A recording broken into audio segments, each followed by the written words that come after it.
یہ بتائیں کہ ہمارے ملک کے حالات ٹھیک کیوں نہیں ہو رہے؟ ہمارے ملک کے حالات کیسے ٹھیک ہوں گے؟ اوپر بیٹھے ہوئے لوگ کھا رہے ہیں۔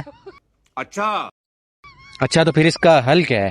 اس کا حل ہے کہ نیچے بیٹھ کے کھائیں۔ شاباش بیٹا، بہت بڑھیا منا۔ تو یار میرا مطلب ہے غریب غریب تر ہوتا جا رہا ہے یار۔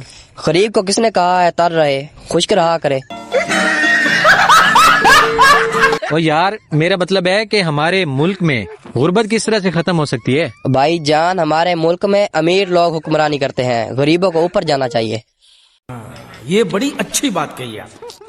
اچھا، یعنی کہ آپ یہ کہہ رہے ہیں کہ غریبوں کو حکمران بننا چاہیے؟ نہیں، غریبوں کو پکا پکا اوپر جانا چاہیے۔ یار یہ کس طرح کی بات کر رہے ہو؟ اس سے کیا ہوگا؟